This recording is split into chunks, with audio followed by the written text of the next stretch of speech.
दोस्तों, तीन प्रेरणादायक कहानियों को ध्यान से पढ़ व सुन ले तो सफल होने से कोई नहीं रोक सकता। चलिए, वीडियो शुरू करने से पहले आप हमारे चैनल को सब्सक्राइब करके बेल आइकन जरूर दबा दें ताकि आने वाले वीडियो का नोटिफिकेशन सबसे पहले आपको मिले। धन्यवाद। तो चलिए वीडियो शुरू करते हैं। सफलता के रहस्य क्या हैं? दोस्तों, सफलता का कोई जादुई फार्मूला नहीं है, लेकिन कुछ रहस्य हैं जिन्हें सफल लोग अपने सीने से लगा कर रखते हैं और हम उन्हें उजागर करने के लिए यहाँ हैं। सफल लोग जो तीन रहस्य आपको नहीं बताएंगे उनमें शामिल है, इसके लिए अटूट अनुशासन की आवश्यकता होती है। आपको अन्य प्राथमिकताओं का त्याग करना पड़ता है। जिन्होंने जिद और जुनून और हानि के कारण असफलता को स्वीकार करना पड़ता है। अब बात करेंगे अभिनव बिंद्रा की। अभिनव बिंद्रा में जिद और जुनून ऐसा था कि कुछ नया कर गया। ओलंपिक में भारत को गोल्ड दिलाया। ओलंपिक में भारत को गोल्ड मेडल मिलने से हर भारतवासी खुशी से झूम उठा। बिंद्रा की जिद और जुनून ने उन्हें इस मुकाम पर पहुंचाया है। बैंकॉक में हुए वर्ल्ड शूटिंग चैंपियन में बिंद्रा की ट्रीटमेंट रही इंटरनेशनल शूटर श्वेता चौधरी ने कहा कि बिंद्रा ने जो कहा वह कर दिखाया। श्वेता मामूली अंतर से ओलंपिक टीम में जगह बनाने में नाकाम रही। श्वेता ने बताया कि बिंद्रा ओलंपिक गोल्ड के लिए पिछले 4 साल से अनवरत मेहनत कर रहे थे। बिंद्रा ने जो कहा वह कर दिखाया। श्वेता के अनुसार एथेंस ओलंपिक के बाद अभिनव के व्यवहार में चेंज आया। एथेंस ओलंपिक में पदक हासिल न करने के बाद ही उन्होंने निश्चय कर लिया था कि वह अगला मौका बीजिंग ओलंपिक नहीं गंवाएंगे। एक स्मरण सुनाते हुए बैंकॉक में वर्ल्ड चैंपियनशिप के दौरान जब भारतीय टीम के अन्य शूटर शाम को शहर घूमने गए थे, बिंद्रा जिम में एक्सरसाइज कर रहे थे। शायद अभिनव को एथेंस ओलंपिक में पदक नहीं जीतने का सदमा ऐसा लगा कि उनके व्यवहार में काफी परिवर्तन आ गया। उसके बाद से वह रिजर्व रहने लगे। इसके पहले वह साथियों के बीच आकर हंसी मजाक करते थे।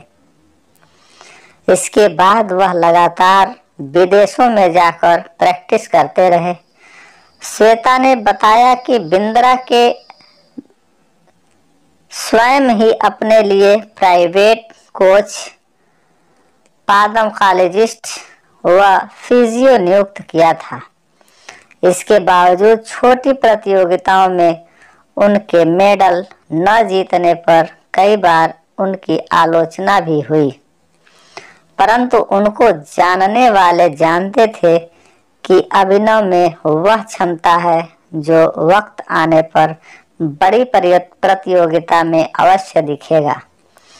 उनका टारगेट ओलंपिक ही था।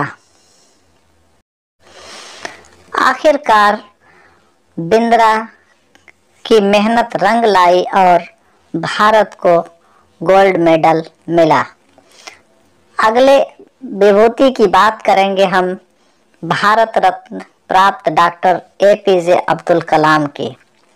अब्दुल कलाम का जन्म 15 अक्टूबर 1931 को तमिलनाडु के एक गांव में धनुषकोडी में हुआ था।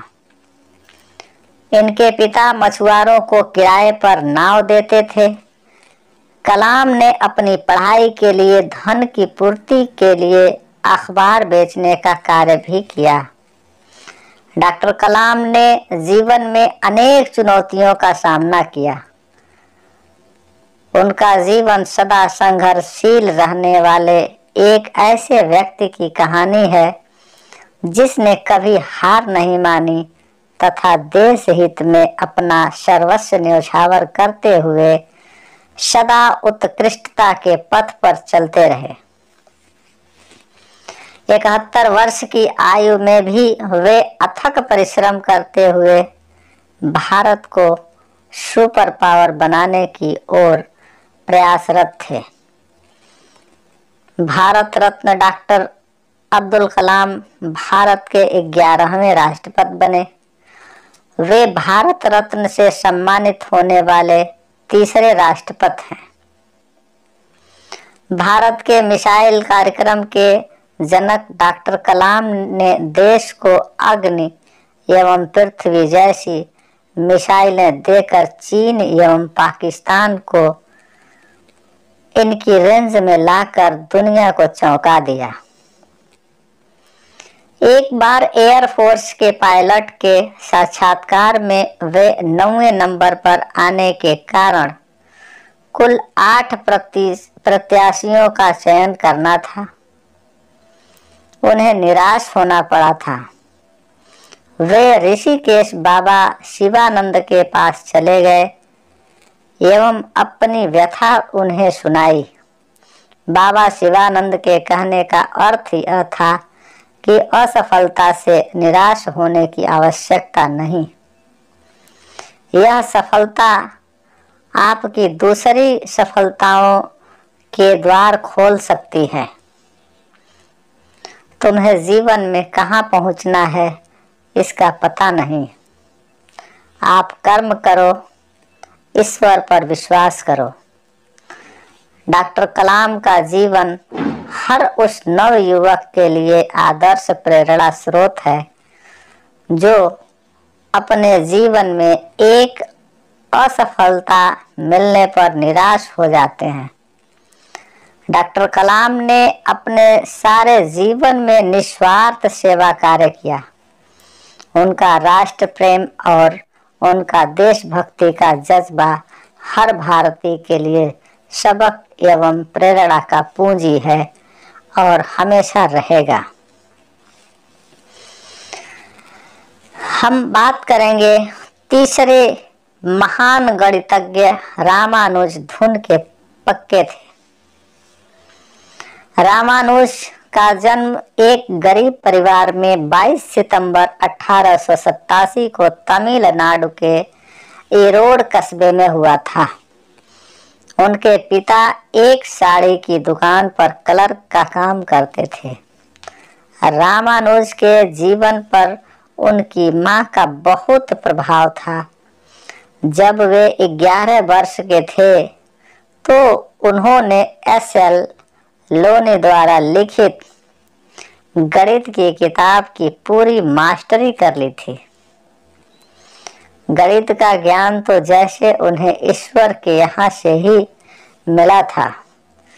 14 वर्ष की उम्र में उन्हें मेरिट सर्टिफिकेट्स एवं कई अवार्ड मिले। वर्ष 1904 में जब उन्होंने टाउन हाई स्कूल से स्नातक पास की तो उन्हें के रंगनाथा राव पुरस्कार प्रधानाध्यापक कृष्ण स्वामी अय्यर द्वारा प्रदान किया गया। वर्ष 1909 में उनकी शादी हुई। उसके बाद वर्ष 1910 में उनका एक ऑपरेशन हुआ। घर वालों के पास उनके ऑपरेशन हेतु पर्याप्त राशि नहीं थी। एक डॉक्टर ने उनका मुफ्त में यह ऑपरेशन किया था। इस ऑपरेशन के बाद रामानुज नौकरी की तलाश में जुट गए।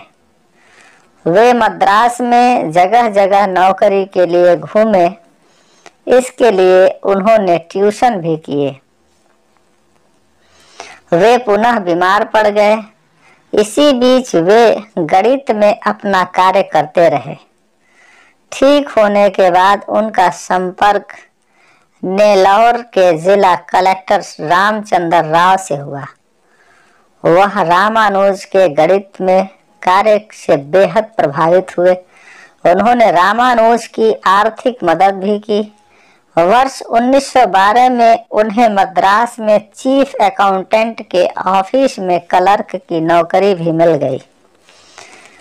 वे ऑफिस का कार्य जल्दी पूरा करने के बाद गणित का रिसर्च करते रहते।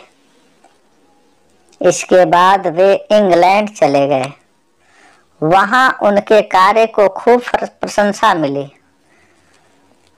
उनके गणित के अनूठे ज्ञान को खूब सराहना मिली। वर्ष 1918 में उन्हें ट्रिनिटी कॉलेज कैम्ब्रिज का फेलो चुना गया। वह पहले भारतीय थे जिन्हें इस सम्मान के लिए चुना गया। वे मेहनती एवं धुन के पक्के थे। कोई भी विषम परिस्थिति, आर्थिक कठिनाइयां, बीमारी एवं अन्य परेशानियां उन्हें अपनी धुन से नहीं डिगा सकी। वे अंततः सफल हुए। आज उन्हें विश्व के महान गणितज्ञों में से शुमार किया जाता है। दोस्तों, यह तीनों कहानियां हमें अपने जीवन बदलने के लिए काफ़ी है। धन्यवाद।